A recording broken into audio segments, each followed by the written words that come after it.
당신의 종이 주를 두려워한 줄을 당신이 아시나이다. 빚을 준 사람이 이르되 내 두 아들을 취하여 노예로 삼고자 하나이다 하매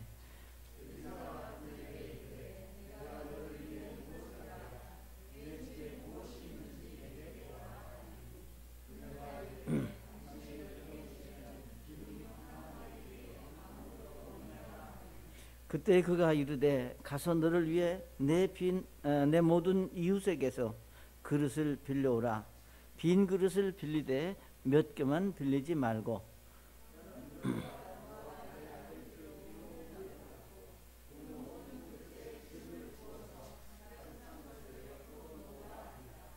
너는 이에 그녀가 그를 떠나서 자기야 또 자기에게 그릇들을 가져온 자기 아들들 뒤로 문을 닫고 기름을 부었더니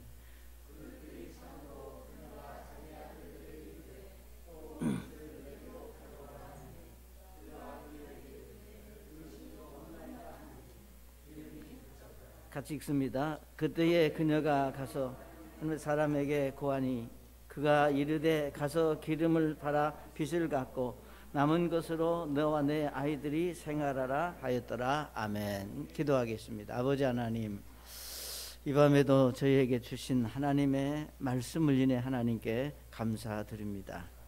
말씀을 대언하는 종을 이 시간도 사용하셔서 우리 주님이 기뻐하시고 원하시는 말씀이 바르게 선포될 수 있도록 은혜를 베풀어 주옵소서. 예수님의 이름으로 기도드립니다. 아멘. 자리에 앉으시겠습니다. 우리의 삶의 그 현장에서 있어서는 안 될 일들이 많이 일어납니다. 오늘 여러분이 보시는 대로 우리가 참 한 생애를 살면서 우리가 절망적인 어떤 상황에 처할 때가 있습니다. 있어서는 안 될 일이지만 사실은 어떤 일들을 만났을 때 우리가 보통 참 좌절하고 힘들어하는 우리의 어떤 삶의 모습을 우리가 생각해 볼 수 있습니다. 저는 오늘 이 말씀을 이렇게 보면서 이런 말씀이 이렇게 이제 생각이 되어지는 것은 우리가 예수님을 믿는다고 하는 것과 믿지 않는 것과의 큰 차이점이 있다면 뭐겠는가? 물론 우리가 영적인 의미로 말하면 우리가 하나님의 자녀가 됐고 뭐 구원을 받았고 우리가 천국에 갈 수 있고 이런 영적인 많은 축복들이 있지만 그거는 우리가 그 다음 우리가 현재 우리의 삶의 우리가 현장에서 우리가 이제 다른 것이 있다면 우리가 어떤 상황이 이제 벌어졌을 때 우리는 정말 믿지 않는 사람들하고 다르게 믿음으로 그 문제를 풀려고 하는 그런 의지가 우리에게 먼저 있어야 한다고 하는 겁니다. 그러니까 여러분이 내가 예수 믿는 사람이다. 그러면 내가 예수 믿는 그리스도인이기 때문에 어떤 일이 있든지 간에 그것을 하나님의 말씀만으로 돌아와서 믿음으로 풀려고 할 때 분명히 그 하나님이 이제 행하시는 그런 은혜들을 우리가 이제 체험하고 또 경험할 수 있다고 하는 겁니다. 여러분이 오늘 읽으신 본문의 내용은 뭐 우리가 읽었으니까 쉽게 다 이해할 수 있는 겁니다. 여기 1절 말씀하시기를 대언자들의 아들들의 아내들 중에 어떤 여인이 그랬습니다.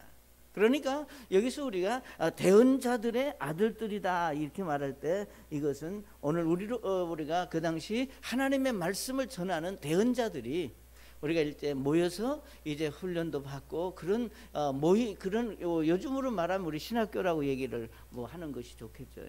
그러니까 여기 그 대언자들 중에 어떤 한 사람의 아내가 엘리사에게 찾아와서 내 남편은 이미 죽었는데 내 남편이 살아있을 때 엘리는 빚을 많이 져서 이제 그 뭐라 그럴까요? 빚을 남겨주고 세상을 떠났는데 남편 장례 치르고 나니까 빚쟁이가 와서 당신 남편이 빚진 거 갚아라. 만약에 못 갚으면 아들들을 데리고 가겠다. 그렇게 이제 이 얘기를 했다는 겁니다.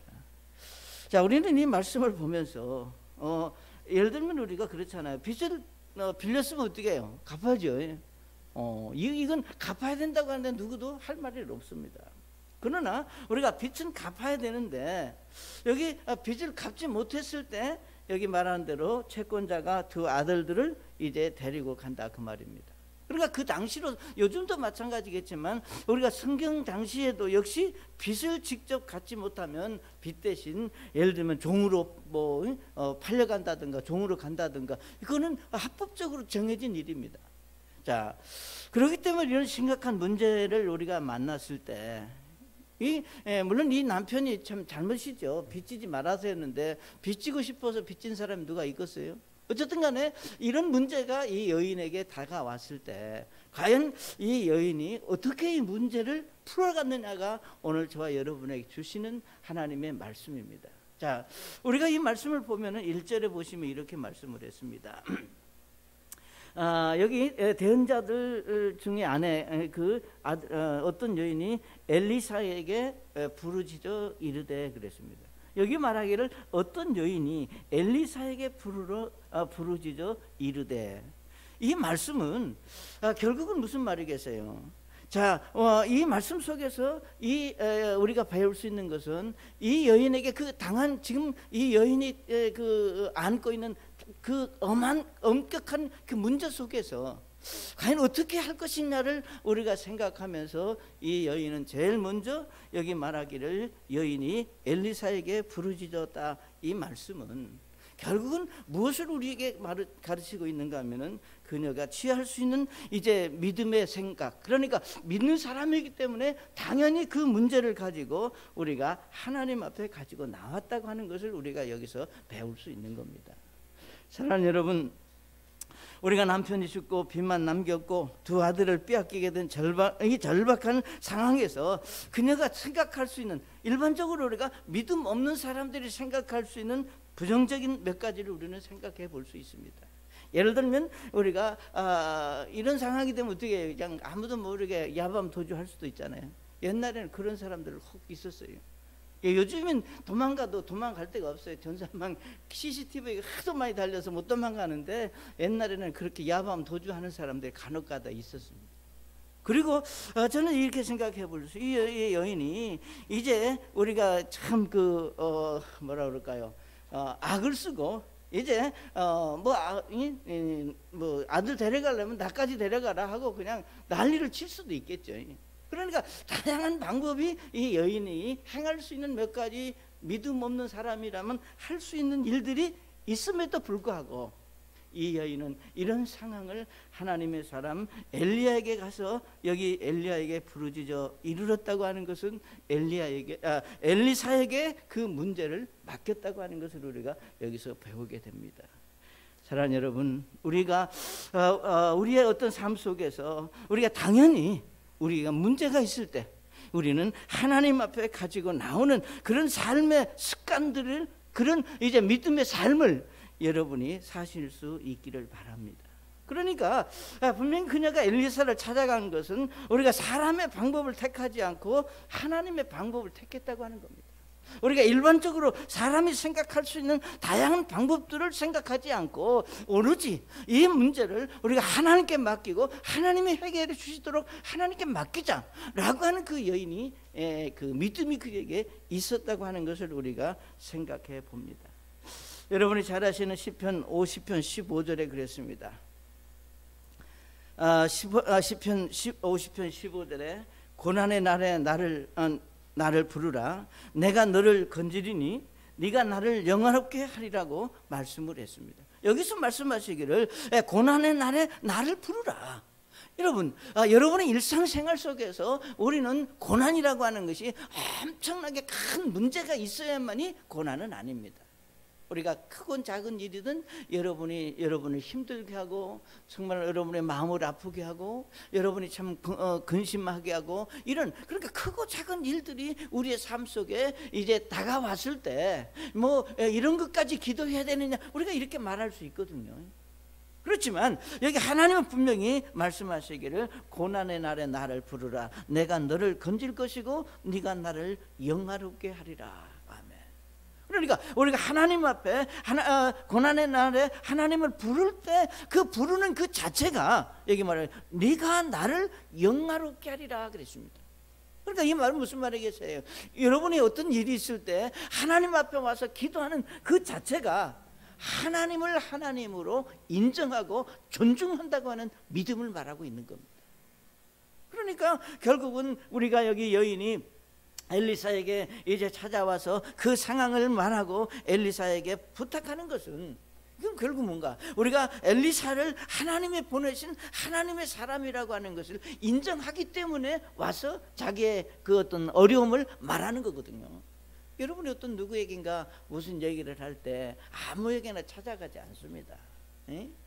예를 들면 정말로 이분은 나를 내가 원하는 대로는 아닐지라도 최소한도 내 얘기는 들어줄 수 있는 분이다, 이런 정도의 어떤 생각이 있을 때 우리가 말하는 것이지.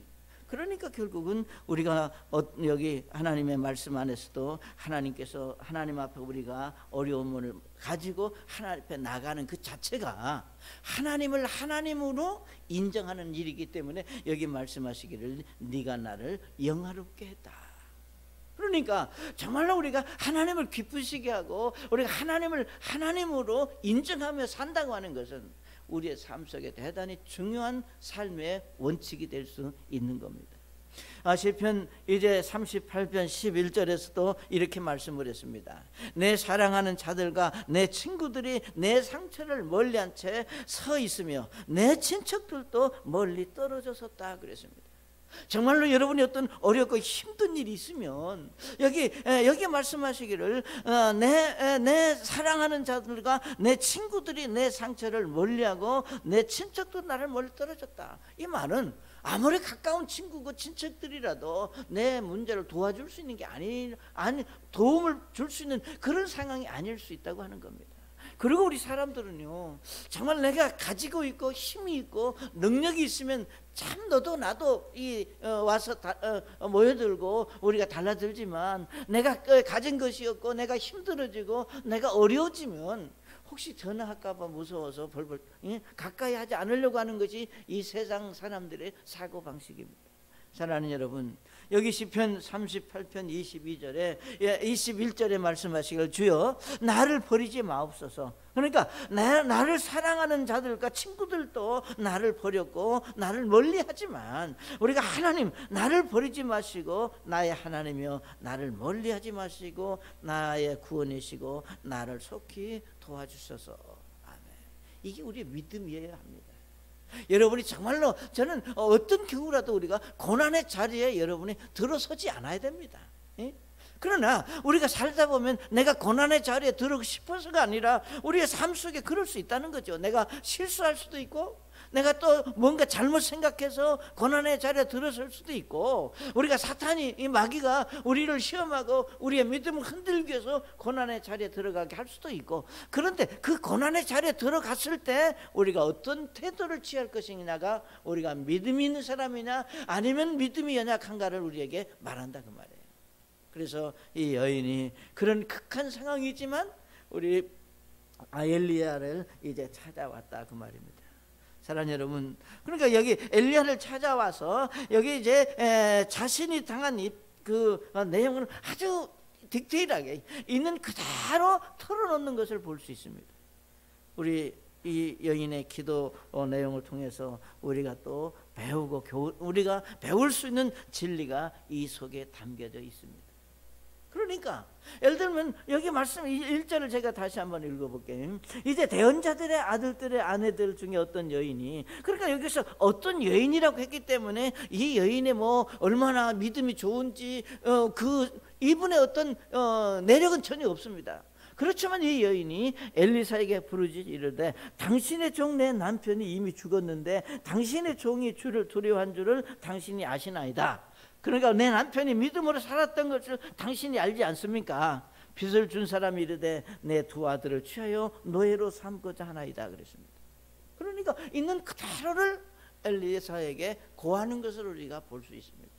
그러니까 우리가 하나님 앞에 우리가 여기 고난의 날에 네가 나를 부르라, 하나님을 부를 때 하나님 앞에 우리가 기도하고 내어놓을 때 어디까지 무엇을 하나님 앞에 고백하고 말할 것인가, 이것도 대단히 중요합니다. 우리는 기도가 아름다운 목소리, 좋은 내용만 기도하는 것이 진정한 기도. 물론 그럴 수 있으면 좋겠지만 우리가 기도를 하다 보면 내 수치와 내 부끄러움과 내 자존심 이런 것들이 완전히 예를 들면 내어놓을 수 있어야 된다고 하는 겁니다. 그러니까 오늘 우리에게 이제 문제는, 물론 우리 사람마다 다 자존심 없는 사람은 없어요. 다 있어요. 그렇잖아요. 우리가 자존심도 있고, 예를 들면 우리가 정말 남에게 알리고 싶지 않은 이런 것들이 있을지라도, 우리가 사람에게는 말할 수 없을지라도, 사람에게는 털어놓기 힘들지라도, 우리가 하나님 앞에서만은 우리의 자존심이건 우리의 어떤 체면이건 이런 것들 다 내려놓고 있는 그대로를 말할 수 있는 그런 솔직함이 우리에게 필요하다고 하는 겁니다. 사랑하는 여러분, 오늘 많은 사람들이 하나님을 찾고 하나님 앞에 기도하지만 자기 스스로 자기 덫에 걸려 있는 것은 뭔가, 우리가 체면과 자존심으로 자기를 감싸고 있다는 겁니다. 물론 우리가 살면서 그것까지 무너지면 내가 죽는다 이렇게 우리가 말할 수도 있겠죠. 그 정도의 체면과 자존심은 내가 지켜야 되겠다 그렇게 우리가 생각할 수도 있겠죠. 그러나 우리가 사람 앞에서는 그럴지라도 우리가 하나님 앞에서만은 그러지 말자는 겁니다. 우리가 하나님 앞에 내 마음을 토하고 말할 때는 그것이 어떤 부끄러움이든 어떤 수치심이든 하나님 앞에는 우리가 말할 수 있고 고백할 수 있는 그런 이제 겸손함이 여러분에게 있으시기를 바랍니다. 그 여인이 바로 그걸 우리에게 지금 보여주고 있습니다. 그 다음에 두 번째로 우리가 이 말씀에서 볼 수 있는 것은, 이 여인은 예를 들면 엘리사가 하라는 대로 하는 것을 우리가 볼 수 있습니다. 그러니까 엘리사는 절망 가운데 부르짖는 여인의 호소를 듣고 이제 그녀를 돕기 위해 그녀가 갖고 있는 것이 무엇인가 물었습니다. 우리가 보통 이렇게 말할 수 있죠. 그러니까 우리가 가장 적은 것은, 무조건 도와주는 것도 좋지만 예를 들면 네 능력이 어디까지나, 그리고 안 되는 건 내가 돕겠다 하는 것이 엘리사가 지금 말하는 거예요. 네가 할 수 있는, 그러니까 여기 뭐라 그랬어요? 2절에 보시면 엘리사가 그녀에게 이르되 내가 너를 위해 무엇을 하랴? 내 집에 무엇이 있든지 내게 고하라니 그랬습니다. 그래서 이 엘리사의 물음에 여인은 자신의 집에 남아 있는 것은 여기 성경에 말씀하신 대로 기름 한 항아리 외에 아무것도 없나이다 그랬습니다. 여기서 기름 한 항아리라고 하는 것이, 우리의 개념은 항아리면 어떻게 해요? 큰 걸 말하잖아요. 뭐 몇 동 물 들어가는 거. 근데 이스라엘 사람들의 항아리는 그걸 말하는 게 아닙니다. 그러니까 어쨌든 간에 그 항아리가 크든지 적든지 이제 여기 엘리사에게 그 여인에게 엘리사가 물었을 때 네가 가진 것이 뭐냐 했을 때 우리 집에는 기름이 있습니다 라고 얘기를 했습니다. 오늘날 우리에게 있어서 중요한 것은 정말 하나님 앞에 우리가 여기 말씀하신 대로 네가 할 수 있는 것이 뭐냐, 이 말은 다른 말로 말하면 내 믿음이 어느 정도냐, 네가 행사할 수 있는 믿음의 능력이 어느 정도냐. 그래서 오늘 우리에게 있어 중요한 것은, 하나님은 절대로 여러분이 없는 것, 여러분이 할 수 없는 것을 요구하는 분이 절대 아니라는 겁니다. 할 수 있는 것. 그러니까 우리는 항상 하나님 앞에 우리가 정직해야 되고 하는 것은, 하나님 나가 할 수 있는 게 여기까지입니다. 그것이 예를 들면 그것이 어떤 것이든 하나님 앞에 시간을 들이든 물질을 들이든 뭐 우리가 기도하는 시간을 갖든 내가 다른 사람을 섬길 수 있든 내가 할 수 있는 것은 여기까지입니다. 그러니까 우리는 어떤 경우라도 뭐 지나치게 자기를 과신하고 오바해서 할 수도 없는데 허풍 떨 필요도 없고, 예를 들면 또 혹시라도 내가 죽은 척하고 그냥 징징징 눈물 짜면 내가 도와줄까 싶어서 그런 어리석게 그렇게 할 것도 없고, 내가 있는 것, 내가 할 수 있는 것, 하나님 나는 이것을 할 수 있고 여기까지는 내가 할 수 있습니다 라고 하는 것이 우리가 하나님을 사랑하는 믿는 사람들의 그런 순수함이 바로 거기에 있어야 된다고 하는 겁니다. 결코 우리는 체면이나 자존심으로 우리를 감쌀 필요도 없고, 우리가 교만함이나 거만함으로 다른 사람에게 나는 대단한 사람이다라고 보일 필요도 없고, 그러니까 그 엘리사가 여인이 네가 할 수 있는 게 뭐냐, 예, 우리 집에 여기 기름이 들어있는 항아리밖에 하나, 이 말씀하신 그대로, 예? 여기 우리 여종의 집에는 기름 한 항아리 외에 아무것도 없나이다. 그러니까 이 여인이 예를 들면 자기가 가지고 있는 거 숨겨놓고 그것만 있다고 말하지 않았다고 하는 거 우리가 알잖아요. 그러니까 사랑하는 여러분의 우리가 삶 속에서도 우리가 하나님 앞에 그러한 겸손함과 순수함이 중요하다고 하는 겁니다.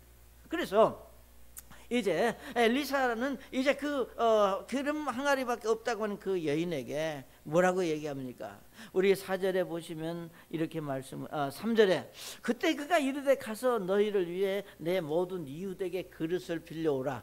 빈 그릇을 빌리되 몇 개만 빌리지 말고 너는 들어가 너와 내 아들 뒤로 문을 닫고 그 모든 그릇에 기름을 부어서 가득 찬 것을 옆으로 놓으라 하니라. 이에 그녀가 그를 떠나서 자기와 또 자기에게 그릇들을 가져온 자기 아들을 뒤로 문을 닫고 기름을 부었더니 그릇들이 참으로 그녀가 자기 아들에게 이르되 또 그릇을 내게로 가져오라 하매 그가 그녀에게 이르되 그릇이 더 없나이다 하니 기름이 그쳤더라 그랬습니다. 그러니까 이 말씀 내용 속에서 우리가 발견될 수 있는 건 뭐냐? 이 여인은 엘리사에게 찾아가서 예를 들면 그 자기가 할 수 있는 내가 가지고 있는 것이 이겁니다 라고 말한 후부터 이 여인은 엘리사가 시키는 대로 그냥 가서 그릇 빌려오라. 그러니까 그릇 빌려오고 그 다음에 그릇 빌려왔냐? 그러면 기왕에 빌려올 거 그냥 많이 빌려와라. 그러니까 빌려왔어요. 그러니까 여기서는 자기가 할 수 있는 능력만큼 빌려온 거겠죠. 그런데 여러분 그렇잖아요. 우리가 무조건 빌려오라고 해서 다 한 게 아니라 여기 분명히 이제 그쳤다고 했으니까 그리고 그 빌려온 그릇에 이제 기름을 따라 부으라 그랬습니다. 이게 무엇을 우리에게 말씀하고 있습니까? 우리 하나님께서 하나님의 말씀을 통해서 우리에게 주시는 하나님의 말씀의 어떤 특징이라고 그럴까요? 말씀의 의미는 뭐냐? 내가 다 이해하기 때문에 그 말씀에 순종해야 되는 것이 아니라는 겁니다. 그 말씀은 그냥 하나님께서 말씀하셨기 때문에 그 말씀에 순종해서 우리가 행동에 옮길 수 있어야지. 우리가 행동에 옮길 때마다 만약에 여인이 예를 들면 엘리사가 여기 3절에 말하는 대로 가서 너를 위해 내 이웃에게 그릇을 빌려오라. 그러니까 그릇을 빌려오라 그럴 때 갈 때마다 엘리사님 그릇을 얼마나 큰 거 빌려올까요? 2개 빌려올까요? 3개 빌려올까요? 그리고 그 말하기 좋아하는 사람은 엘리사에게 많은 얘기는 할 수 있었겠죠. 그러나 우리가 이 성경을 보건대 이 여인은 자기의 생각을 전혀 말하지 않고 우리 엘리사가 시키는 대로 가서 빌려오라니까 빌려오고 그리고 빌려왔으면 문을 닫고 이제 기름을 딱 부르라. 한번 생각해 보세요. 지금이 어느 시대입니까? 오늘 우리가 우리 세대에 예를 들면 빈 그릇 빌려다 놓고 그 항아리에 있는 기름을 따라 부수면 또 그렇게 말할 때 과연 우리가 그것을 신뢰하고 믿을 수 있었겠느냐? 그러니까 우리가 하나님께서 말씀하신 그 말씀 앞에 우리는 우리 생각을 개입하지 말자는 겁니다. 여러분의 생각을. 그러니까 여러분의 생각을 거기에 개입하는 순간 그것은 하나님의 말씀이 아니라 내 생각이 되어버리는 겁니다. 사랑하는 여러분, 오늘 우리에게 있어서 중요한 것은 우리가 하나님의 말씀에 이제 우리가 순종할 때 그러니까 내 생각을 포기하고 하나님께서 말씀하시는 그 말씀에 우리가 순종할 때는 우리가 생각이 이해가 되고 논리적으로 맞기 때문에 순종해야 되는 것이 아니라는 겁니다.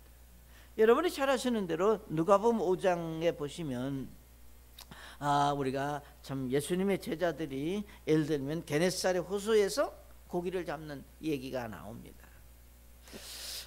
우리 누가복음 5장에 보면은 게네사렛 호수에서 이제 제자들이 이제 배 두 척에 이제 호수에서 그 배를 고기를 잡는데 아시는 대로 밤새도록 고기를 잡았지만 한 마리도 못 잡았다고 말씀을 했습니다. 그러니까 그 누구냐? 우리가 베드로가 그랬다는 거예요. 한 마리도 못 잡았습니다. 그래서 이제 아침에 이제 밤새도록 그물을 내렸다가 고기를 못 잡고 새벽에 그 바닷가로 나오는 베드로를 향해서 예수님이 말씀하시기를 뭐라 그랬습니까? 시몬에게 이르되 깊은 데로 가서 너희 그물을 내려 한번 끌어당겨 봐라. 우리 누가복음 5장 이제 4절에 보면 그랬습니다. 이제 말씀을 그치시고 시몬에게 이르시되 깊은 데로 가서 너희 그물들을 내려 한번 끌어당기라 하시매 시몬이 응답하여 그분께 이르되 선생님이요 우리가 밤새도록 수고하였어도 아무것도 잡지 못하였으나 그럼에도 불구하고 선생님의 말씀에 따라 내가 그물을 내리겠다. 여러분 그리고 이제 우리가 5장 6절에 보시면 그물이 찢어질 만큼 많은 물고기를 잡은 것을 우리가 성경에서 보게 됩니다. 그러니까 우리가 하나님의 말씀에 우리가 순종한다, 하나님이 하라고 하시는 대로 내가 순종한다고 하는 그 의미는 뭔가, 내 생각과 내 경험과 내 삶을 말씀으로 자꾸 비교해가지고, 예를 들면 논리적으로 맞춰봐가지고 우리가 상황적으로 대입시켜봐가지고 이게 옳을 것 같다 하면 우리가 순종하는 것이 아니라, 상황적이든 논리적이든 환경이든 다 필요 없고 그저 하나님의 말씀. 그러니까 우리가 오른쪽으로 예를 들면 밤새도록 내가 여기 말씀하신 대로 깊은 데로 가서 한번 내려보라. 그 말씀에 그냥 이유 달지 않고 그물을 내렸기 때문에 이제 그물이 찢어질 정도로 그 고기를 잡을 수 있었다고 우리에게 말씀하고 있습니다. 이것이 바로 믿음으로 순종할 때 받게 되는 복입니다. 사랑하는 여러분, 우리가 다양한 일들이 우리 삶 속에 일어납니다. 그리고 우리는 참 이제 이전과 달리 다양한 정보들을 우리가 얻을 수 있는 그런 뭐라 그럴까, 기회들이 너무 많아요. 네? 너무. 그러니까 우리가 새로운 어떤 것들이 우리가 분별하고 이해할 수 있는 그런 폭이 많이 넓어졌다. 그러니까 선택의 폭이 많아진 거예요. 그러나 사실은 우리가 하나님의 말씀 앞에 우리가 서면 하나님 앞에서 우리는 선택의 폭이 많은 것이 아니라 하나님께서 말씀하시는 그 말씀만을 선택하는 것이 우리의 믿음이어야 된다, 그 말입니다.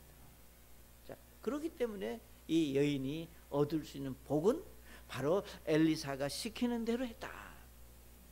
그 다음에 우리가 또 세 번째로 이 말씀을 통해서 볼 수 있는 것은, 하나님은 참 안타깝지만 그 믿음의 분량대로 하나님은 축복하신다고 하는 것을 우리가 이 말씀에서 보게 됩니다. 자, 여기 우리가 보시면 이렇게 말씀을 했습니다. 6절에 보면 그릇들이 참으로 그녀가 자기들의 이르되 또 그릇을 내게로 가져오라며 그가 그녀에게 이르되 그릇이 더 없나이다 그랬습니다. 그러니까 여기서 그릇을 얼마나 가져왔는지는 우리가 알 수 없어요. 그러니까 예를 들면 이 여인이 엘리사가 시키는 대로 이웃들에 가서 그릇을 빌려오라 그랬는데, 우리가 생각할 때 한 10개 정도면 되겠지 하고 10개만 빌려왔다면 그 10개 정도면 되겠지라고 하는 것이 그 여인의 믿음의 분량이었습니다.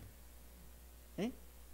아니면 이 여인이 조금 더 커가지고 한 20개 정도 빌려와야 되겠다 해서 그냥 온 동네를 다 뒤져가지고 그렇게 할 수도 있었지 않겠어요? 그렇지만 이 여인은 여기 말씀하신 대로 몇 개인지는 우리가 말하지 않았지만 이제 더 담을 그릇이 없다. 그러니까 더 없다, 이 말은 이것이 여인의 한계였다는 겁니다. 사랑하는 여러분, 오늘 저와 여러분에게 있어서 우리의 믿음의 한계는 분명히 있습니다. 모든 사람이 다 같은 게 아닙니다. 그러니까 우리는 항상 어떤 것이 있는가 하면은, 어떤 일이 있을 때 내가 여기 서 있다면 내 주변에 있는 사람들은 어떡하? 다른 사람은 어떻게 할 것인가? 우리가 다른 사람을 의식하고 다른 사람들을 보기 참 쉬운 것이 우리 사람들의 어떤 하나의 그 모습입니다. 그러니까 어떤 일을 우리가 말씀 안에 우리가 순종하든지 믿음으로 살 때, 우리가 다른 사람이 어떻게 하든 하나님이 내게 뭐라고 말씀하셨고 나는 어떻게 하겠다고 하는 내 믿음으로 확 결정하고 내가 믿음으로 행하기보다는 쭈삣쭈삣하면서 눈치 살살 보아가면서 적당하게, 그래야 예를 들면 융화를 이루고 조화를 이루고 우리가 잘 윙윙하면서 사는 그런 세대다, 이런 사고를 갖기 쉽다고 하는 거죠. 그러니까 우리가 믿음의 문제는 서로 협력하고 협조하고 조율하고 그렇게 해서 주님을 섬기는 것이 아니다. 그러면 우리가 믿음은 하나님과 나 사이 개인적인 문제입니다. 부부도 아니에요. 부모와 자식도 아니고 하나님은 나와 왜? 성경에 말하기를 아비가 신포도를 먹었다고 해서 아들이 쉬겠느냐 그랬습니다. 그러니까 영적인 문제는 우리가 하나님과 나와 개인적인 문제지 우리가 공동으로 할 수 있는 게 아니다 그 말이에요. 그러니까 우리는 항상 하나님의 말씀 앞에 우리의 믿음의 분량을, 믿음의 그릇을 키워야 되는 그런 참 그 믿음을 우리가 가질 수 있어야 됩니다. 그러니까 내가 믿음의 그릇을 좀 키우면 하나님은 그 이제 그릇만큼, 내 그릇이 큰 만큼 크게 거기에 채우시고 부으실 것이다. 이것이 오늘 저와 여러분이 이 여인을 통해서 배울 수 있는 겁니다. 그러니까 저는 이 여인이 예를 들면 그냥 한두 개 조금 빌려다 놓고 그러지 하지 않았죠. 왜? 뭘 볼 수 있느냐? 7절에 보시면 그때 그녀가 가서 하나님의 사람에게 구하니 그가 이르되 가서 기름을 팔아 빚을 갚고 남은 것으로 너와 내 아이들이 생활하라 하였더라 그랬습니다. 그러니까 이 말씀을 보면은 엄청 많이 빌려왔겠죠. 그걸 팔아서 빚을 갚고 남은 생활할 정도로 그 많은 거니까. 그런데 그렇지만 거기에도 뭐가 있었냐? 한계라는 게 있었다는 거예요. 그릇이 떨어졌다. 오늘 우리는 하나님의 말씀 앞에 우리의 믿음의 그릇을 많이 좀 키울 필요가 있습니다. 시편 81편 10절에 보시면 이렇게 말씀을 했습니다. 나는 너를 이집트 땅에서 데리고 나온 주 내 하나님이니 내 입을 크게 열라 내가 그것을 채우리라. 여기 나는 너를 이집트 땅에서 데리고 나온 주 내 하나님이다. 왜 하나님께서 하필이면 이집트 땅에서 데리고 나온 내 하나님이라고 말씀을 하셨을까? 다른 호칭을 붙여도 얘기할 때 나는 우리가 예를 들면 나는 아브라함과 이삭 아브라함과 이삭과 야곱과 하나님이다 이렇게 얘기할 수도 있고 나는 창조주 하나님이다 이렇게 얘기할 수도 있는데 굳이 이집트 땅에서 데리고 나온 내 하나님이라고 말씀하셨겠나? 여러분 잘 생각해 보셔야 됩니다. 왜 하나님이 그 말씀을 하시면서 이제 내 입을 크게 열어라 내가 그것을 채우시겠다고 하셨는가? 여러분 잘 아시는 대로 이스라엘 백성들이 이집트 땅에서 나올 때 그들은 아무것도 가지고 나온 게 없습니다. 그러니까 밤에 예를 들면 허리 두르고 옷 입고 유월절 음식을 먹다가 그냥 하나님의 나팔처럼 그냥 그대로 진짜 입은 옷 신은 신발 그대로 그들은 아무것도 준비하지 않고 우리가 출애굽을 해서 홍해를 건너고 강야를 지나갔습니다. 그렇지만 우리가 성경에 말씀하시기를 이제 강야를 지나면서 그 누구도 예를 들면 뭐 배가 고파서 죽었다든가 예를 들면 뭐 옷이 헤어져서 신발이 헤어져 가서 발이 부르텄다든가 그런 적이 없고 다만 그들이 하나님을 불신하고 하나님을 불평하고 하나님을 원망했던 사람들만 광야에서 죽었지 나머지 세대는 가나안 땅에 하나님이 약속하신 대로 들어갈 수 있었다고 하는 겁니다. 그러니까 이집트를 나온 이스라엘 백성들의 그 모습과 이제 가나안 땅에 들어가서 하나님이 주신 축복들을 생각한다면 이건 엄청난 하나님의 기적이고 능력입니다. 다시 말하면 나는 이집트 땅에서 데리고 나온 주 내 하나님이시다 이렇게 말씀하시는 것은 우리의 삶 속에서도 여러분의 삶의 현장에서도 얼마든지 하나님은 해결하실 수 있고 도와주실 수 있고 채워주실 수 있는 그런 능력을 가진 분이다. 그걸 믿으라는 거예요. 그래서 여기 말하기를 네가 입을 크게 열라 내가 그것을 채우리라. 결국은 하나님은 그 믿음만큼 그 믿음의 분량만큼 우리를 축복하시고 채워주신다고 하는 사실을 우리가 이 말씀에서 발견할 수 있습니다. 사랑하는 여러분, 여러분의 삶의 문제를 풀기 원한다면 다른 거 없습니다. 우리가 하나님 앞에 와야 되겠고 하나님이 하라는 대로 우리가 순종하면 때가 되면 하나님께서 그 순종의 믿음을 통해서 하나님은 역사하시고 하나님이 일하신다고 하는 겁니다. 자, 그런데 우리는 이런 이제 말씀 앞에 우리 인간적인 생각이, 우리가 계산하는 생각이 어떤 생각이 오는가 하면은, 하나님, 내가 하나님의 말씀 믿고 기도하지만 생각해 보니까 어떤 방법으로 어떻게 지금 예를 들면 마술도 아니고 우리가 마술할 것도 아니고 이 첨단 과학 시대에 이게 참 될성 싶은 얘기냐라고 우리가 말한다면 그건 정말로 하나님의 능력을 모르는, 정말로 우리가 믿음이 없는 그런 사고일 수밖에 없다고 하는 겁니다.